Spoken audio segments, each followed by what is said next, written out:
நேயர்களுக்கு வணக்கம். நான் உங்க சானியா நேவிஸ். இன்னைக்கு நம்ம எங்க இருக்கோம் அப்படின்னா SRM காலேஜ் காட்டாங்குளத்தூர்ல தான். SRM காலேஜ் மற்றும் தமிழ் பேராயம் ஒன்றிணைந்து நடத்தும் சொல் தமிழா சொல், இது ஒரு மாபெரும் தமிழ் பேச்சுக்கான தேடல்.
தலைப்பு செயற்கை நுண்ணறிவு வரமே. ஆம், செயற்கை நுண்ணறிவு முற்றிலும் நாட்டிற்கு வித்திட்ட வரமே. அது ஒரு தனி மனிதனுடைய வாழ்விலும் வரமாகத்தான் உள்ளது. உதாரணத்திற்கு, ஒரு குழந்தை ஒரு பள்ளியில் படிக்கிறது எனில் அந்த குழந்தை ஒட்டுமொத்த 40 குழந்தைகளுக்கும் கற்றுத்தரும் ஆசிரியை ஒவ்வொரு விதமாக ஒரு குழந்தைக்கும் கற்றுத்தர இயலாது. ஆனால் செயற்கை நுண்ணறிவின் உதவியோடு ஒரு குழந்தையின் தன்மையை அறிந்து அந்த குழந்தைக்கு எந்த வகையில் பாடம் கற்பித்தால் அக்குழந்தை அதனை சிறப்பாக கற்றுக்கொள்ளும் என்பதனை ஆய்ந்து செயல்படும் செயற்கை நுண்ணறிவு வரமே. அது மட்டுமல்லாமல், நாம் உலகில் விலை மதிக்க முடியாதவற்றுள் ஒன்று மனிதனுடைய உயிர். அப்படிப்பட்ட உயிரினை அபாயகரமான காரியங்களில் ஈடுபடுத்தி மனிதர்கள் செய்ய முயலும் அந்த ரொம்ப அபாயகரமான காரியங்களில் எல்லாம் மனித உயிர்களுக்கு மாற்றாக செயற்கை நுண்ணறிவு பயன்படுத்தப்படும் ரோபோக்கள் பயன்படுத்துவது என்பது இங்கு வரம்தான். ஏனெனில் ஒரு உயிரினுடைய மதிப்பு என்பது அதனை சார்ந்தவருக்கும் அவருடைய குடும்பத்தாருக்கும் தான் அதனுடைய மதிப்பு தெரியும். அப்படி இருக்கையில் ஒரு சுரங்கத்திற்கான தொழிலாகட்டும், ஒரு ஆய்விற்கான தொழிலாகட்டும், ஏன் விண்வெளிக்கு அனுப்பும் பொழுது உத்தரவாதம் இல்லாத மனித உயிரினை அனுப்புவதற்கு பதில் ஒரு இயந்திரத்தினை அனுப்பி நாம் செய்யும் செயலை விட அதிக அளவிலான ஆராய்ச்சிகளை மேற்கொள்ளும் பொழுது செயற்கை நுண்ணறிவு வரமே. இங்கு மனிதனுடைய மனதில் வைத்து பார்க்கும் பொழுது என்றோ இறந்த ஒரு உறவினுடைய சாயலினை இன்று என்னால் உணர முடிகிறது எனும் பொழுது செயற்கை நுண்ணறிவானது மனிதர்களுடைய மனதிற்குள் மிகுந்த இடத்தை பிடிக்கிறது.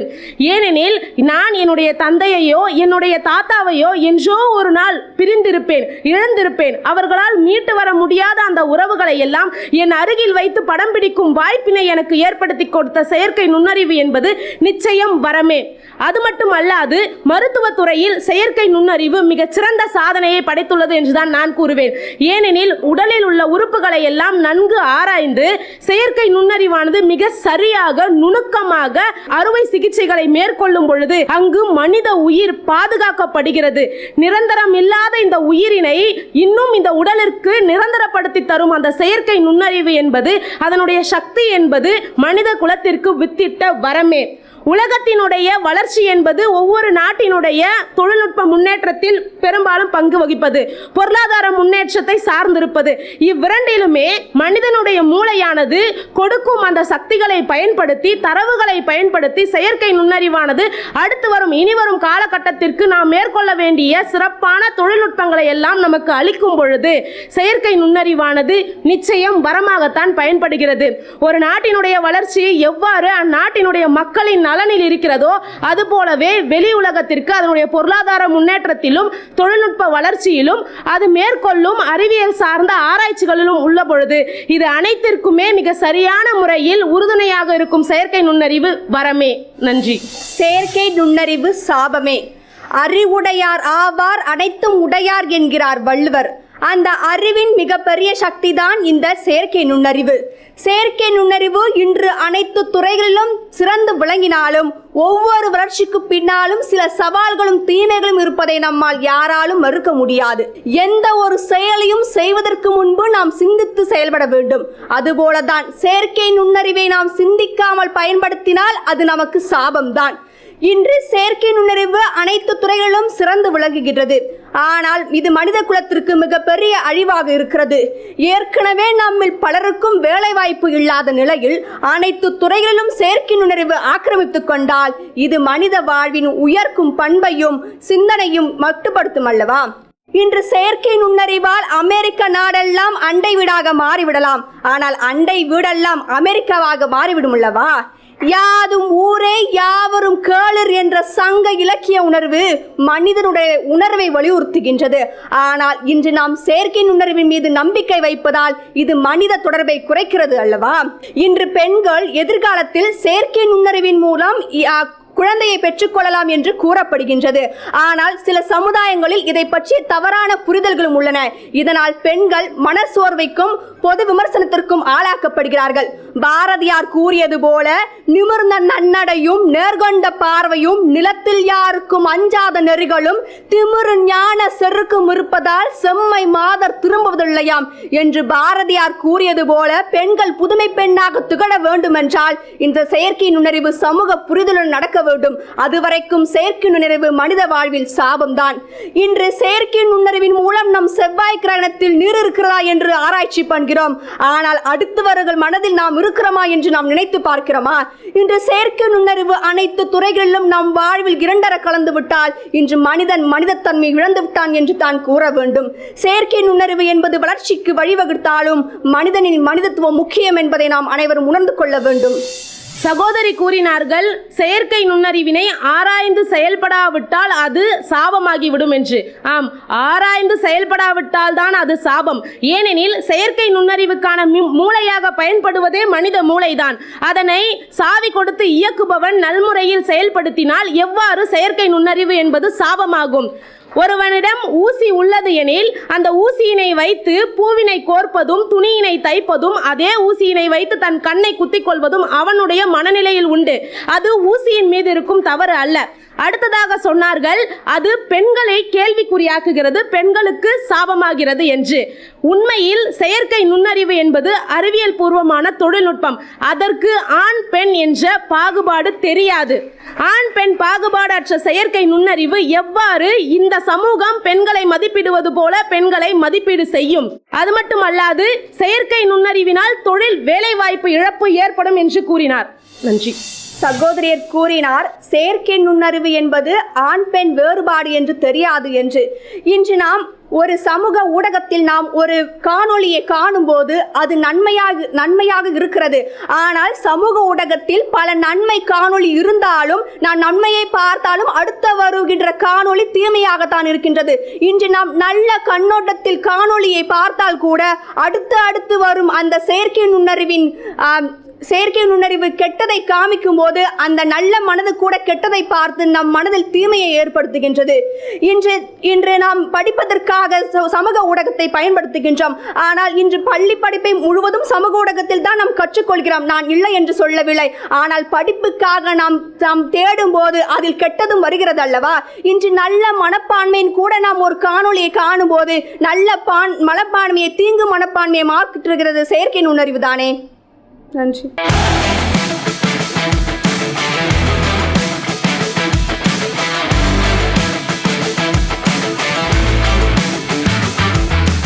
என்னுடைய தலைப்பு மகிழ்ச்சியாக வாழ்வதற்கு பெரிதும் துணை செய்வது கூட்டு குடும்பமே. அந்த தலைப்பின் கீழ் தங்களிடம் சிறுதுரையாற்ற வந்துள்ளேன். ஒரு சிறிய சிட்டுக்குருவியின் வயிற்றுக்குள் வளர காத்திருக்கும் ஒரு பெரிய ஆலமரமாகும். அப்படிதான் நான் பார்க்கின்றேன் அந்த கூட்டு குடும்பத்தை. எனக்கு திருவிழா தித்திக்கவே இல்லை. ஏனென்று தெரியுமோ? எனக்கு பொம்மை வாங்கி தர என் தாத்தா கூட்டி செல்லவும் இல்லை, கதை சொல்ல என் பாட்டி என்னுடனும் இல்லை என்பது போல் ஆகிவிடுகின்றது இந்த கூட்டு குடும்பம் இல்லாத குடும்பங்கள். கூட்டு குடும்பம் மிகவும் அழகானது நடுவர் அவர்களே. ஏனென்றால் நான் கதை கேட்க வேண்டுமென்றால் என் ஆட்சியை நோக்கி செல்வேன். நான் வரலாறு அறிய வேண்டுமென்றால் என் தாத்தாவை நோக்கி செல்வேன். திருவிழா காலங்கள் என்றாலே அந்த கூட்டு குடும்பங்கள் தான் மிகவும் அழகாக இருக்கின்றது. என் தந்தையின் தந்தை அவர் எப்படி வளர்த்தார் என்று நான் பார்ப்பேன் அல்லவா? அப்படி பார்க்கும் பொழுது எனக்கு என் மகனை எப்படி வளர்க்க வேண்டும் என்று தெரியும். அப்படிப்பட்ட நாகரிகங்கள் எல்லாம் எனக்கு கூட்டு குடும்பங்கள் வழியாகத்தான் தெரிகின்றது. எங்கள் ஊரில் ஒரு கூட்டு குடும்பம் ஒன்று இருக்கின்றது. அந்த கூட்டு குடும்பத்தில் தாத்தா, பாட்டி, சித்தப்பா, பெரியப்பா என்று அனைவரும் ஒன்றாக இருக்கிறார்கள். ஒன்றுபட்டால் உண்டு வாழ்வே, இல்லையெனில் தாழ்வே என்பது போல் கூட்டு குடும்பம் இருந்தால் மட்டும்தான் அந்த குடும்பமே அழகாக இருக்கின்றது என்பதனை நாம் அனைவரும் நினைவில் கொள்ள வேண்டும். கூட்டு குடும்பத்தில் இருப்பவர்களிடம் யாருமே பிரச்சனைக்கு செல்வதே இல்லை. ஏனென்று தெரியுமா?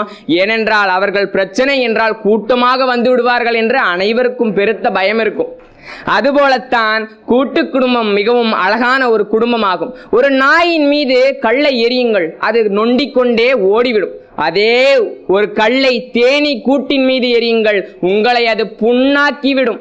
அப்படிப்பட்டதுதான் கூட்டு குடும்பம். ஒரு தேன் கூட்டை போல அது தேனாக இருக்கும் என்று கூறிக்கொண்டு எனது உரையை நான் முடித்துக் கொள்கின்றேன். மகிழ்ச்சியாக வாழ்வதற்கு பெரிதும் துணை புரிவது தனி குடும்பமே. பெரியோர்களே, நீங்கள் சிந்தித்து பார்க்க வேண்டும். நடைமுறை வாழ்க்கையிலே இன்றைக்கு இருக்கக்கூடிய 2026 எத்தனை பேர் இன்றைக்கு கூட்டு குடும்பமாக வாழ்கிறீர்கள்? அனைவரும் தனி குடும்பமாகத்தானே இருக்கிறீர்கள். இன்றைக்கு திருமணம் செய்த அடுத்த நேரமே சொல்லிவிடுகிறார்கள் தனி குடும்பம் வேண்டும் என்று. காரணம் என்ன என்று சொன்னால், மாமியார் கொடுமையில் ஆரம்பித்து கொழுந்தனார் கொடுமையில் ஆரம்பித்து அந்நியார் என்று பல கொடுமைகள் நிகழ்வதற்கு மிகப்பெரிய காரணமே இந்த கூட்டு குடும்பமாகத்தான் இன்றைய சூழலில் இருக்கிறது. நீங்கள் சிந்தித்து பாருங்கள், அன்றைய காலகட்டத்திலே வாழ்ந்தார்கள். அன்றைக்கு இருந்த பொருளாதாரம் வேறு, கல்வி முறை வேறு. ஆனால் இன்றைக்கு இருக்கக்கூடிய சூழ்நிலையிலே பிள்ளைகளும் மாணவர்களும் பெற்றோர்களும் எப்படி இருக்கிறார்கள்? அந்த மனநிலை நமக்கு வந்துவிட்டது. ஒரு கூட்டு குடும்பத்திலே இருக்கின்ற ஒரு பெண்ணினுடைய ஏதேனும் ஒரு கேள்விக்கு சரியான பதில் இருந்திருக்கிறதா? நீங்கள் சிந்தித்து பாருங்கள். கூட்டு குடும்பத்திலே இருக்கின்ற எந்த ஒரு கேள்விக்குமே அந்த மூத்தோராக இருந்தாலும் சரி, இளையோராக இருந்தாலும் சரி, மூத்தோர் சொல்கின்ற அந்த வார்த்தைக்கு மட்டும்தான் மதிப்பே தவிர அடுத்து வருவோருக்கான வார்த்தைக்கு மதிப்பே கிடையாது என்பதை நீங்கள் சிந்தித்து பார்க்க வேண்டும். அதனால் தான் நாங்கள் சொல்லுகிறோம் தனி குடும்பமே இந்த காலகட்டத்திலே சிறந்தது என்று. சரி, ஏன் என்று சொன்னால் ஒரு எடுத்துக்காட்டுக்கு சொல்லுகிறேன். என்னுடைய வீட்டில் நாங்கள் தனியாக இருக்கிறோம். ஆனால் என்னுடைய 2 சித்தப்பாவும் ஒரே வீட்டிலே வசிக்கிறார்கள். கிட்டத்தட்ட 10 ஆண்டு காலமாக இந்த பிரச்சனை நீடித்துக் கொண்டிருக்கிறது. அந்த வீடு யாருக்கு என்று. ஆக திருமணம் செய்யும் போதே அந்த வீடு சரிபாதியாக பிரிக்கப்பட்டது என்று சொன்னால் 10 ஆண்டு கால வாழ்க்கையை அவர்கள் நிம்மதியாக வாழ்ந்திருப்பார்கள். கூட்டு குடும்பம் என்ற பெயரிலே அவர்கள் வாழ்ந்ததன் விளைவு இந்த 10 ஆண்டு காலமுமே அவர்களுக்கு நிம்மதியற்று போயிருக்கிறது என்பதுதான் நிதர்சனமான உண்மை தோழர்களே. அதனால் தான் நாங்கள் சொல்லுகிறோம், இன்றைக்கு வாழ்க்கைக்கு பெரிதும் உதவுவது தனி குடும்பம் தான் என்று. நீங்கள் சிந்தித்து பாருங்கள், அன்றைக்கு இருந்தது மிகப்பெரிய ஓட்டு வீடு, மிகப்பெரிய வாசல் என்று. ஆனால் இன்றைக்கு அப்படியா இருக்கிறது? ஒரு அடுக்குமாடி குடியிருப்பிலே ஒரு அடுப்பங்கரை, அதிலே குளியலறை என்ற நிலையிலே இதில் நாம் எப்படி ஒரு மிகப்பெரிய கூட்டு குடும்பத்தை கட்டமைக்க முடியும் என்ற கேள்வியை தான் கேட்கிறேன். நீங்கள் பழமையை பேசுகிறீர்கள், நம் வரலாறை பேசுகிறீர்கள், அது ஒருபுறம் இருக்கட்டும். ஆனால் நடைமுறையை பேசுங்கள். இன்று 100 பேர் இருக்கிறார்கள் என்று சொன்னால் எத்தனை பேர் கூட்டு குடும்பத்தில் இருக்கிறீர்கள் என்ற கேள்வியை முதலில் உங்களுக்குள் நீங்கள் ஏற்படுத்திக் கொள்ளுங்கள். ஆக ஒரு தனி மனிதனுடைய கேள்விக்கான ஒரு மிகப்பெரிய விடை கிடைக்க வேண்டும் என்று சொன்னால் அந்த வீட்டிலே இருக்கக்கூடிய மூத்தோராகட்டும் இளையோராகட்டும் ஆகிய அனைவரினுடைய கேள்விகளுக்கும் சரிசமமான பதில் கிடைக்க வேண்டும் என்று சொன்னால் அது தனி குடும்பமால் மட்டும்தான் நிகழுமே தவிர கூட்டு குடும்பமால் ஒருபோதும் நிகழாது. மிகவும் அழகாக சொன்னார், நாத்தனார் சண்டை அந்நியார் சண்டை என்று. மாலை 6 மணி ஆகிவிட்டது என்றால் அனைவரும் நாடகம் பார்க்க உட்கார்கிறார். அதில் நீங்கள் என்னத்தை பார்க்கிறீர்கள்? அதே நாத்தனார் சண்டை, அதே அந்நியார் சண்டையை தானே பார்க்கிறீர்கள். அவ்வளவு விவரமா இருந்து என்னங்க செய்ய போறீங்க?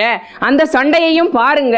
வாழ்க்கை என்பது மிகவும் அழகானது. இந்த சண்டையெல்லாம் நீங்களும் பாருங்கள். குடும்பம் என்பது மிகவும் அழகானது. நாங்கள் 4 பேர் தான். எங்களுக்கு மிகவும் அழகான வீடு, பிரம்மாண்டமான வீடு. நீங்க எதுல படுக்க போறீங்க? வெறும் 6 அடி கட்டில் தானே படுக்க போகிறீர்கள். அப்படி என்றால் கூட்டு குடும்பம் தானே மிகவும் அழகான ஒன்று. ஆச்சி, தாத்தா, பெரியப்பா, சித்தப்பா அவர்கள் இல்லாத வீட்டை நீங்கள் ஏன் நினைத்து பார்க்கிறீர்கள் என்று நான் கேட்கின்றேன். மிகவும் அழகானது கூட்டு குடும்பமே, கூட்டு குடும்பமே, கூட்டு குடும்பமே. மிகப்பெரிய சிட்டுக்குருவி கதையெல்லாம் என்று சொன்னாலும் கூட அவை கூட்டு குடும்பமாக இருக்கிறது. பறவைகளுக்கு பொருந்துமே தவிர இன்றைய சூழலில் அது மனித குலத்திற்கு ஒருபோதும் பொருந்தாத என்ற நிலைதான் இருக்கிறது. ஏன் என்று சொன்னால் நீங்கள் சிந்தித்து பாருங்கள். பேருந்திலே சொல்லக்கூடிய ஒரு குழந்தையினுடைய அழுகுரலின் சத்தத்தை கூட நாம் இன்று பொறுத்துக் கொள்வதில்லை. அப்படி இருக்கின்ற சூழ்நிலையிலே ஒரே குடும்பத்தில் இருப்பவர்களை நாம் எவ்வாறு பொறுத்துக் கொள்ள முடியும்? நீங்கள் பிரிந்து கொள்ளுங்கள் என்று சொல்லவில்லை, பிரிந்து சந்தோஷமாக வாழுங்கள் என்றுதான் சொல்லுகிறேன். ஒரு திரைப்படத்திலே சம்சாரம் அது மின்சாரம் என்ற படத்திலே நீங்கள் பார்த்திருப்பீர்கள். முதலாவதாக ஆரம்பித்து கடைசி வரை அவர் தனி குடும்பமே சிறந்தது என்ற நிலைக்குதான் வருவார். காரணம், மகிழ்ச்சியும் நல்ல வாழ்க்கையும் இருக்கிறது என்று சொன்னால் அது தனி குடும்பமே என்று சொல்லி விடைபெறுகிறேன். நன்றி, வணக்கம்.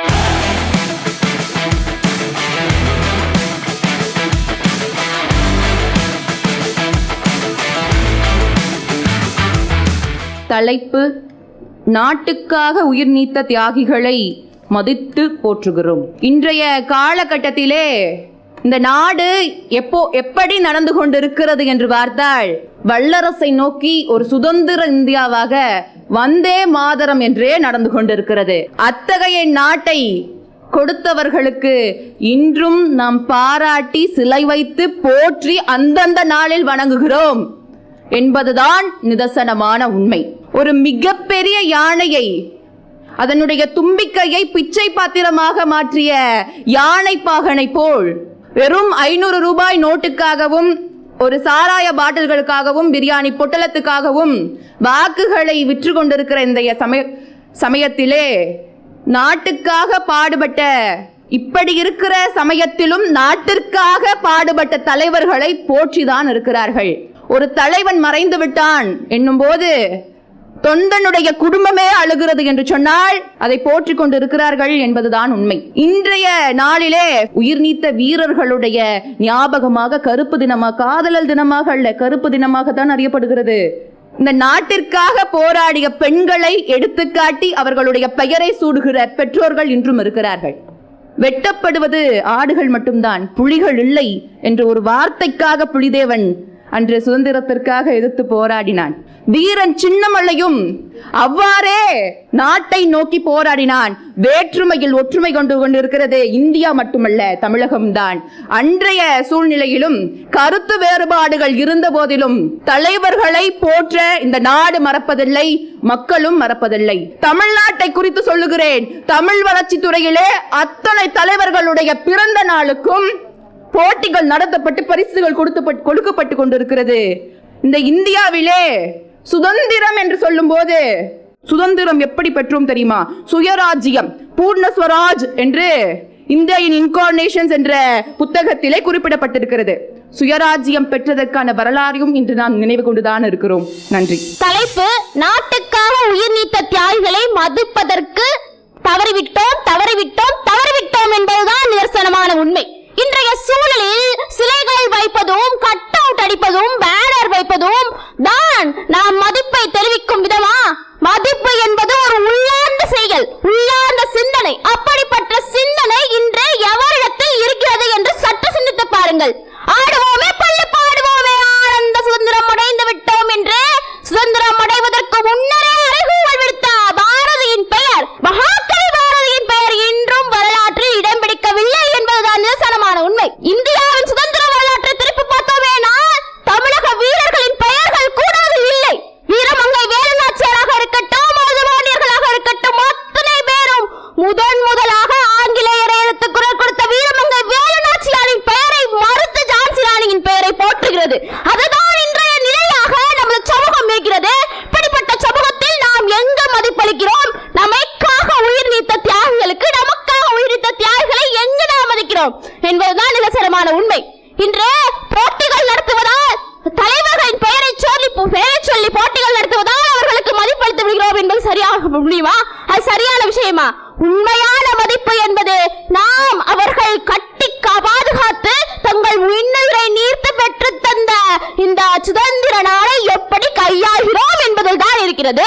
நோட்டுக்காக ஓட்டை விற்கிறோம், நாளை நாட்டையும் விற்போம், நாளையும் நாட்டையும் விற்போம் என்பதுதான் நிதர்சனமான உண்மை. இன்றே நம் சமூகம் எதை நோக்கி போய் கொண்டிருக்கிறது? அம்பேத்கர் அழகாக ஒரு வரியை சொல்லுவார், வளர்ச்சி வளர்ச்சி என்ற ஒரு சமூகம் வளர்ச்சியை நோக்கி போய் கொண்டிருக்கிறது.